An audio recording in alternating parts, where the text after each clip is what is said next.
husband and I are hanging out at the G2 Lounge. Bring in the new drink, the new beverage from Gatorade, G2. So this is lower calorie, but you still get the benefits of the electrolytes and the minerals. It's really important to be able to have something off the field. Everyone always focuses what you need on the field. Off the field, how much time do you get to go out and kind of have some fun?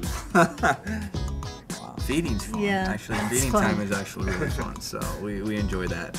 If you just set it as a schedule as well, it makes you do it. If you think that you're gonna, well, I'll just get it when I find time to do it, you don't do it. When I played, my body was built for sprint and walking, and it was great that I was a forward because that's all I did. Hydration is so important with preparing your body to play at the highest level. Gosh, I didn't feel as good as I usually feel, and a lot of that is based on your hydration. To me, the G2 lifestyle is about realizing that just because the game is over, it doesn't mean your preparation or your recovery ends.